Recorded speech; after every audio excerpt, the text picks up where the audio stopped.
Why does unique self matter so much? Why is it so important? And there's, of course, many levels to answer the question, but I want to start at the most basic right now.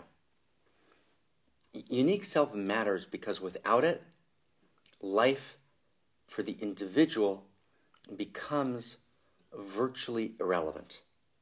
And I want to explain what we mean by that. I remember being about a year ago, I was giving a TEDx talk in Las Vegas, and I met a gentleman who's since become a very close friend. We actually study together every week, and it's delightful, Eben Pagan. And Eben and I just kind of met briefly. I met Eben and his delightful partner, Annie Lala. And we just exchanged a brief, 5 minutes of conversation. And it was one of those, what I would call a unique self-encounter, where we each came with our own worlds, and there was a kind of flash of recognition. Late that night, I actually texted. I wrote Eben a long text. He had already gone to the airport already, was already checked in at the airport. He got the text, and in his wonderful style, just realized, wow, we need to talk to each other. Left the airport, came back to the hotel. We met in the lobby and just sat and talked. We just had to talk. And at some point, Wyatt Woodsmall, who's really one of the great mentors and teachers of NLP, neuro-linguistic training, and Dave Logan, who's just a wonderful professor at USC, wrote a fantastic book called Tribal Leadership, joined the conversation. And the four of us really, in one of those just delightful Plato conversations, Plato, the philosopher, in his symposium description, right, describes people talking in a kind of egoless conversation where no one's jousting, no one's jockeying, but together they're kind of searching, looking for a deeper essence, a deeper understanding, doing a very deep reality consideration. And it's one of the most important and delightful engagements you can have. And so the four of us, quite spontaneously found ourselves, in the lobby of this gaudy-looking Las Vegas hotel, lost in this conversation for, I think, must have been several hours.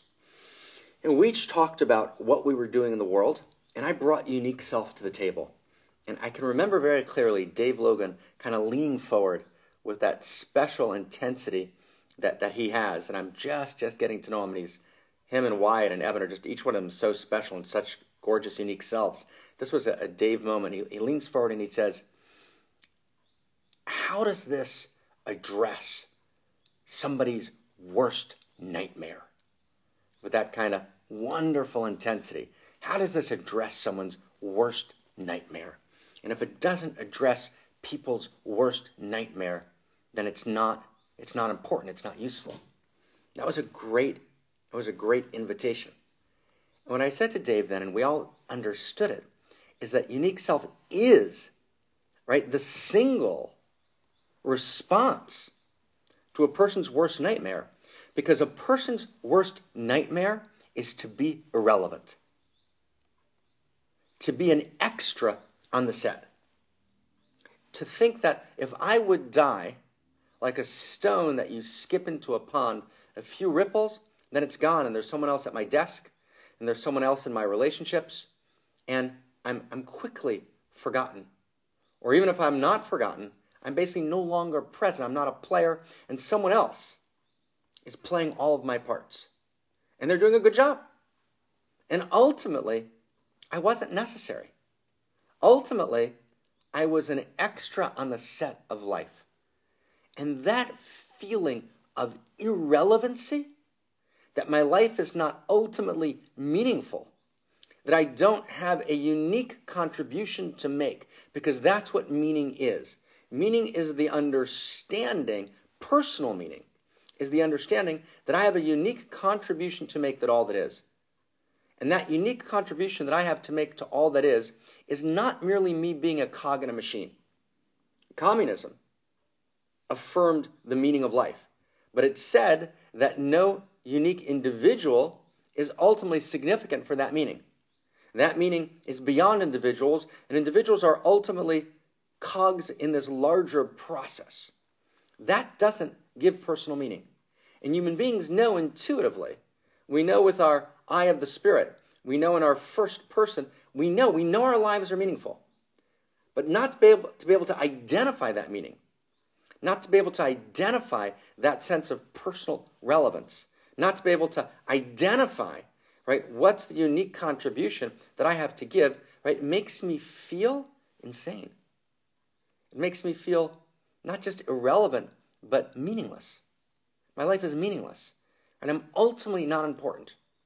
Ultimately, the world would be fine without me. And that is the most destructive, corrosive, and ultimately false experience of a human being. There's only one great heresy. The only one great heresy in post-postmodernity is the belief that you're irrelevant, that the world would ultimately be fine without you, that someone else would play your part just as well. No one can play your part. You have a unique gift to give. Right? The world is waiting, needing desperately your unique gift. And the divine force, God, and the God you don't believe in doesn't exist, God as the personal face of essence, God as the Tao, right? God as the way, right? God as, right, the living reality of all that is. God as the love intelligence and love beauty of all that is. Right? God is living in you, as you, and through you, and seeking voice, and seeking to give, and seeking to love in a way that only you can. That's not a sense of egoic satisfaction. That addresses the deepest, most profound need of the human being. And that need comes not from human contraction.